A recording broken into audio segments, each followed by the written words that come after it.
Rather, people are quietly focusing on creating their version of heaven on earth. They are healing themselves and focusing on creating more beauty. People have realized that awakening to their own divinity is what protects them from manipulation and allows them to become the change they want to see.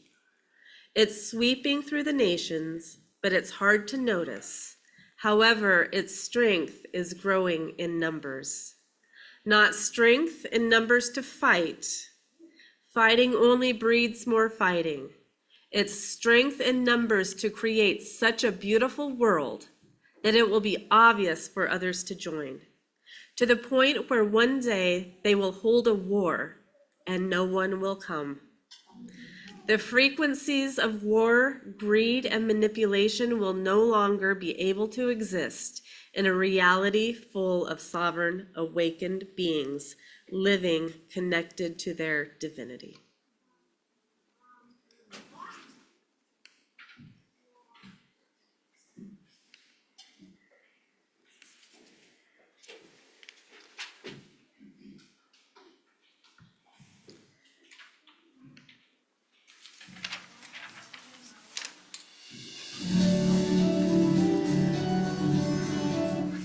We switched them. That's last. Thanks. So it's today's hope.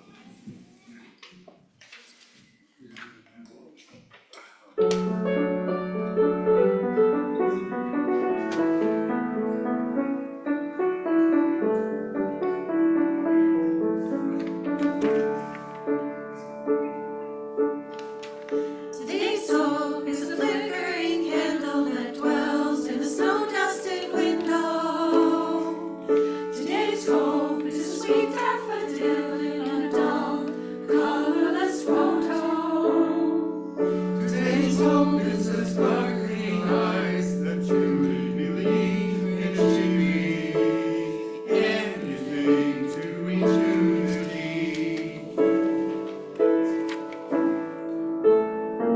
They may say we are weak, they may say we are weak, find strength, but we are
Okay, this is the member moment. We do this every year, usually when we're doing our stewardship campaign, which is when we ask people to pledge the amount of money they want to pledge to the church from July 1st of 25 to June 30th of 26. And so we have different members of the congregation get up and say what we're doing here, you know. And preparing for this, I wanted to look up, see how many people go to church on Sunday. You know, about 60% of the people don't go, and about 20% go weekly. And I guess I'm kind of a weekly guy. I was raised Roman Catholic, where it's an obligation, it's a mortal sin if you don't go. You know, you burn in hell for all eternity, and all that, yeah. And in fact, I was talking to some other Catholics, and we were talking about different parishes we belong to. One guy said, I belong to the parish of Our Lady of Perpetual Guilt. But over the years, you know, I have to say this too, a lot of people know, I was a priest 50 years ago in the early 70s. I worked in Denver in an interracial parish just east of City Park, if you know where the zoo is and whatnot in Denver. Then I also worked at the university parish at the University of Colorado in Boulder. And just over the years, I started changing. I realized that the Catholic Church wasn't for me. And it was a slow process, but I often thought maybe I'm more of a humanist than a deist, you know. And you look around, there's lots of churches around. In fact, I remember when I was in real estate, I was driving somebody around town showing houses, and they go, man, there are a lot of churches in this town. I go, you know what, you're right, there are a lot of them. And in fact, one guy mentioned the 4 cults of the 1800s, and that was this is his opinion, the Mormons, Seventh-day Adventist, Christian Science, and the Jehovah's Witness. But there was probably 100 religions that were started, and that's when basically the Unitarians got started, the 1800s, a lot of stuff going on. Although it started back before then, the 1700s, like J.B. Priestley, a scientist who was involved, and I once said he invented oxygen, and somebody said, well, thank God for that, you know. But actually, he discovered oxygen using a bell jar. But, you know, I wanted a religion that had some, I guess, some history to it. And after I left the Catholic Church, I went to the Koinonia Church. And they're Anabaptist. And of course, they were like a lot of the cults after the Reformation. They were killed and everything else. But in a way, I don't know how to say this. It was a little bit too Jesus-y. Not that I have anything against Jesus, you know. But, you know, the more you read, you know, I just recently read a book, When Jesus Became God, and you realize it was kind of a political thing, because a lot of people thought he wasn't like God the Father, he was a minor God. And you're going, you know, and you start thinking about that. The more you study, the more you realize, maybe, this makes you think, you know what I mean? And so after the years that they changed ministers at the Koinonia Church, like I thought, you know, I've often thought of the Unitarians, I'm going to try them out, because I've read a lot about Transcendentalism, which is Ralph Waldo Emerson, Henry David Thoreau. Louis Samuel Alcott's father was a big member of the church, and I thought, so I walked into the church and was down, and right away I knew somebody. Somebody walked up to me and said, I know you. And it was Dwayne Carr. Now, most people don't know who made Dwayne Carr, he passed away, but because I was president of the Audubon Club, and we'd have a dinner before our annual program, our monthly programs. And so I realized I'd had dinner with him and our lead and her sister several times. And then another person I knew was Walter Cummings, just not very well, but we had played tennis a couple times. So I thought, well, I know a few people here, that's good. But what kind of stuck with me is the hymnals. It's kind of funny what cooks you. And one of the first times I remember said, don't be afraid of some change. That's in one of I thought that's very appropriate. Don't be afraid of some change, because that was a change for me. And a couple of my favorite songs is This Is My Song, which in fact Joan Baez does a great version of it. And then all of a sudden, the Loving Kindness. And I remember I was singing the words to it, you know, may I be filled with loving kindness, may you be filled, may we be filled. And I was doing it for a friend of mine, she's a Buddhist. He goes, well, Steve, that's the metta. I go, the metta, what's that? He said, that's a Buddhist prayer. So at any rate, everyone's got their stories. This is kind of mine, but I thought, at that point, I thought, you know what, I'll just hang around and see what happens. And here I am, 9 years later, so there you go. All right, let's see, what do we do? Okay, offertory music, yeah. So this community of care is created through our work and time together, our commitment to one another. This is our covenant to walk together in loving fellowship to share our hopes and values. As we pass these baskets, we thank you for your generous gifts, which support the work of this religious community and Unitarian universalism in the world at large. As a reflection of our values, we are pleased to participate in the Change for Change program. The coins you place in the basket today will support the work of nonprofits in and around the Grand Valley. With gratitude, we will now receive today's offerings.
This congregation is a community of ourselves. Its energy and resources are our energy and resources. Its wealth is what we share. As we contribute to its life, we affirm our lives within it.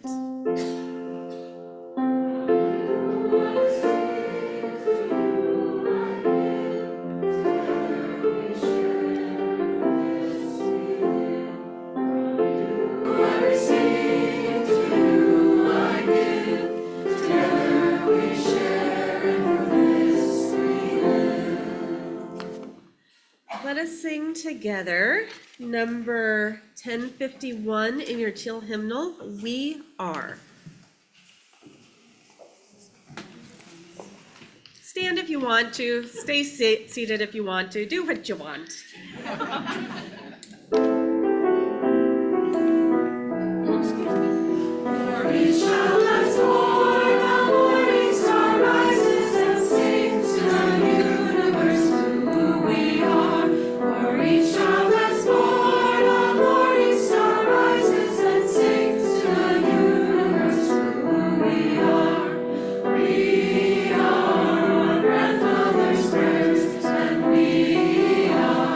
Grandfather's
Morning, everybody. So our theme for the next few weeks is community, connection, and commitment. And today, as I was thinking about community and what community means for me right now and what it means for this faith community right here, I was thinking about everything that is going on in the world right now. We have, the Maya talked with the kids this month. She's talking with them about trust, and we have community with our brothers and sisters in Ukraine, and thinking about as a community, can we be trusted? I'm not sure. Over the nation yesterday, we had community with all of the women's marches all over the country. Right now, we have friendship and community with our neighbors to the north in Canada. And I have some friends in Canada, and she was talking about with what's going on in the world right now in Canada, that they have never been more united as a community. And so I've just been thinking about that and what that means and what I need right now. And so what I think about when I think of community is the need to be reminded over and over again, especially right now. I love coming here on Sunday mornings, because what I get to do is I get to stand up here and I get to say, you are not alone. And I get to say, you are not alone. And I get to say, you are not alone. We are not alone. And what I've been feeling over the last few months, and I knew this would happen, but there is so much gaslighting going on, because there is manipulation, and then there are people in power, one after another, these people who have been put in positions of power without really necessarily deserving that power, but now they have the voice, and they are the ones on the news stations, and they are the ones representing us. And I've started, it may or may not be a good thing, but I've started on Sunday mornings before I come here. I watch some of the Sunday shows. Probably not a good thing, but I want to know what's going on, because I want to know what is being said and being expressed. And what I see a lot of, I will only speak for myself. But sometimes I think if something's going on with me, it might be going on with somebody else too. Is that I turn on these shows or I go on social media and I feel like I'm being gaslighted. And what I need from community right now are those people in my life that I can look at and turn to and say, I'm not the one feeling a little bit crazy. I use that word carefully, but this reality that I'm experiencing is not what they're trying to tell me is happening. And please tell me that what I'm experiencing is not the alternate reality. And it's really helpful to have those people in your life. And for me, it's the other UUCGV staff on Wednesday when we sit around the table and I'm like, I'm not the one missing something, am I? I'm not the one misunderstanding what's really happening. And then I can look at Amanda and she's like, nope, it's not you. And Corey's like, nope. And so that's what I want to do for you on Sunday mornings. You are not being gaslighted. You are not alone. You are not the ones experiencing an alternate reality. And I think that's really important. And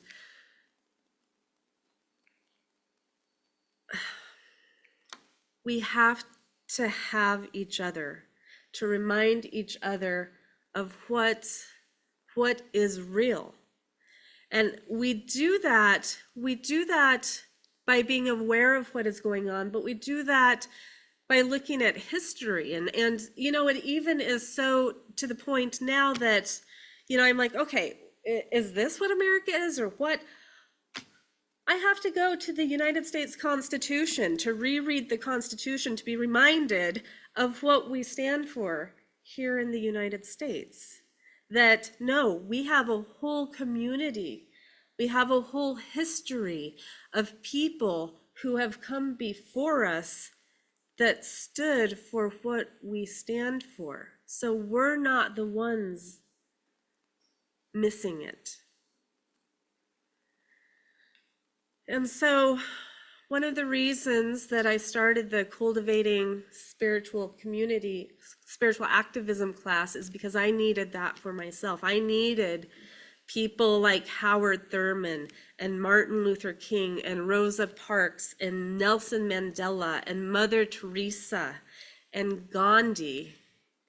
Those people throughout history and throughout the world who have stood up and said, no, even though the people that seem to have the most power, the systems that seem to have the most power, are telling us that it is this way, it doesn't have to be this way, and we're not the ones in an altered reality. And so one of the things we talked about in the spiritual activism class on Tuesday, we talked about Gandhi, and he had this quote, and I want us to think about this a little bit.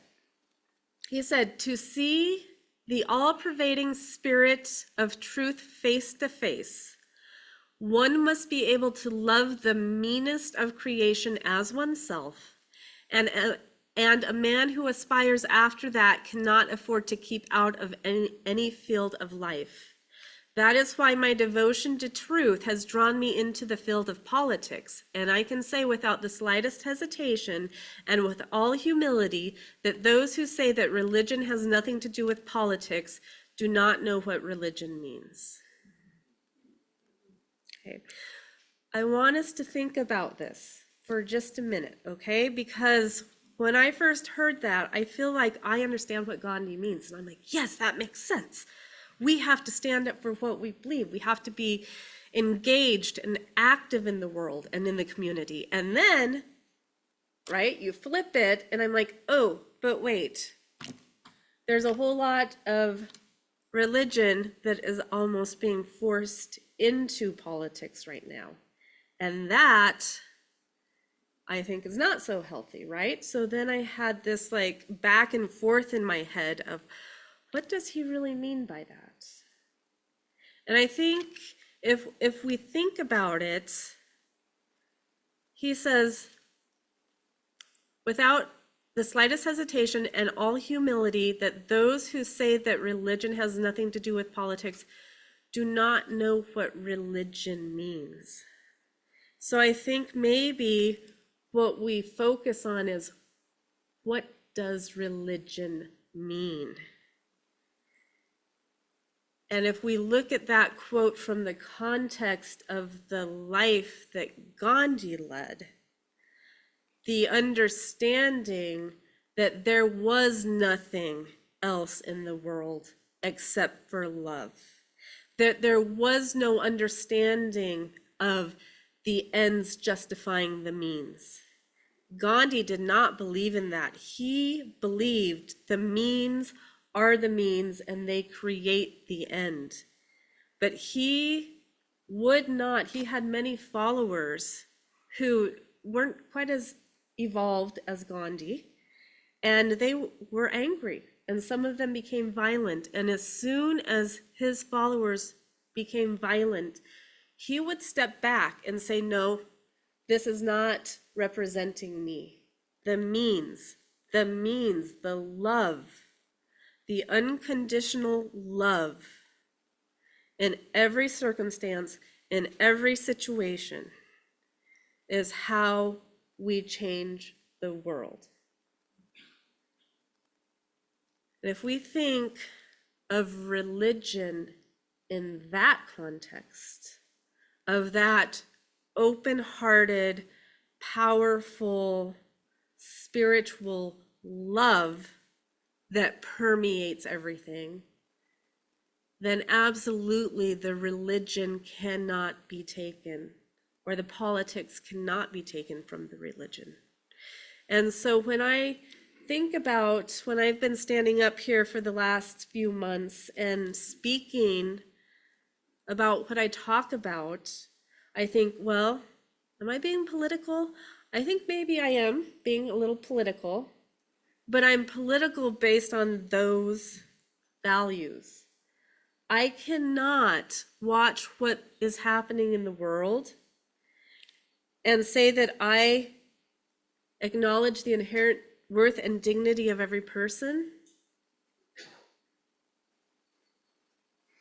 and be silent. I cannot say that I value the interdependent web of all existence and be silent. I cannot say that I value justice, equality, and compassion and be silent. And so I guess if that is what is political, then I guess I'm political. And if that's what religion means, then I guess I'm religious. And so I guess I am bringing politics into religion because I don't think we can be silent. And so I just invite us to think about that this month, this week. What is community? Where does community come from? Who do you need to look at in your world today? Make eye contact with and say, you are not alone. And say, the reality that you are seeing is real. You are being gaslighted. You are attempted to be gaslighted. You're not the one missing it. So I think what I'm going to do, I think what maybe I'm going to have to do, and maybe we do this together for the next however long we need to do it, is to remind each other, we are together, we are not alone, the rest of the world is with us. There was, we do, in our chaplaincy class, we do a teaching on moral injury, and one of the stories we have is a young man who was in the Iraq War, and he came back with this moral injury, and the way that he moved through it was he eventually ended up writing a beautiful song. And I'm not going to share the song today, but one of the lyrics was he was talking about what happened when his platoon in Iraq attacked a family and then they drove on by.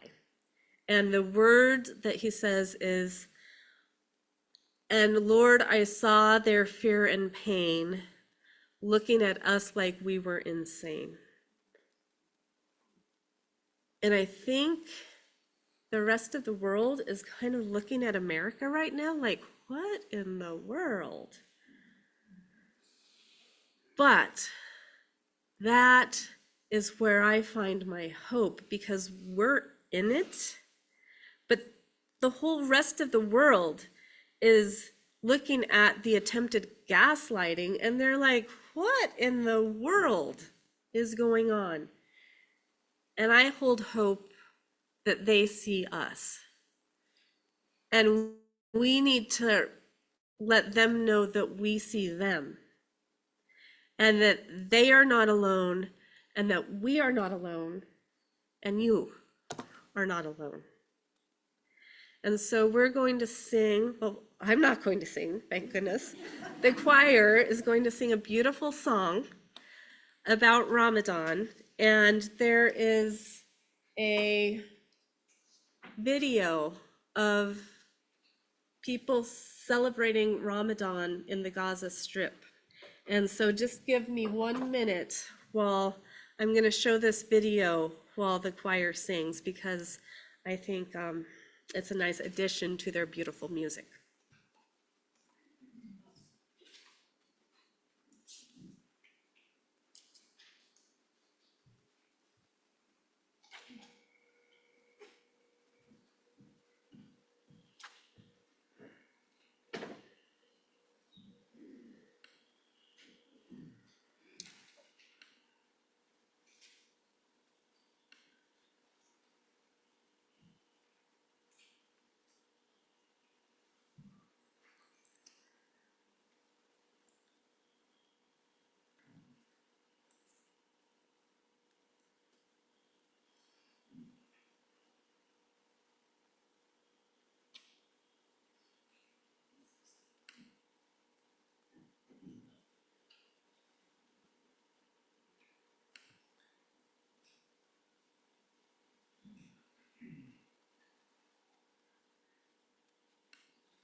Open our eyes, we search through the skies, waiting for our old friend.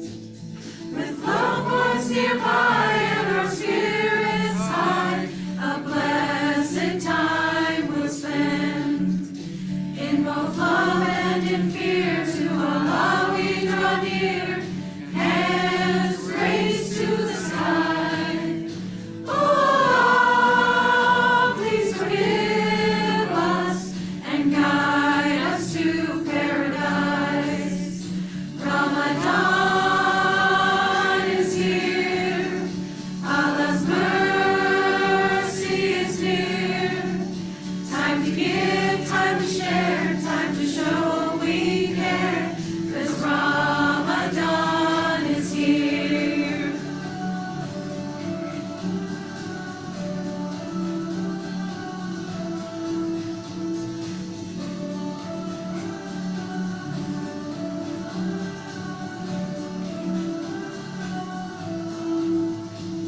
With friends and family, we'll break bread and be thankful for all we have. Spending our nights in prayer, a chance for a brand new path. A month to let go of grudges we hold, time to make it right. Oh, please unite us and guide us to paradise. Oh, and guide us to paradise. Ramadan is here, Allah's mercy is near. Time to give, time to share, time to show we care, 'cause Ramadan is here. Ramadan is here, Allah's mercy is near. Time to give, time to share, time to show we care, 'cause Ramadan is here. 'Cause Ramadan is here.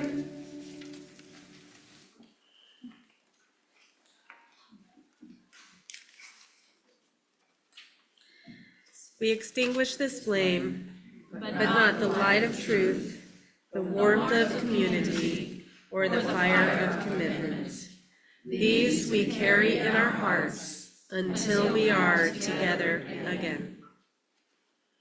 Go your way in peace.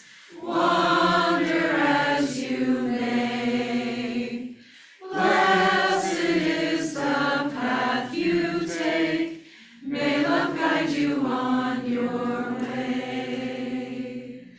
Go now in peace. Amen. Celebrate with some wedding cake, but let's make sure Katie and Melanie get it first. And you are not alone.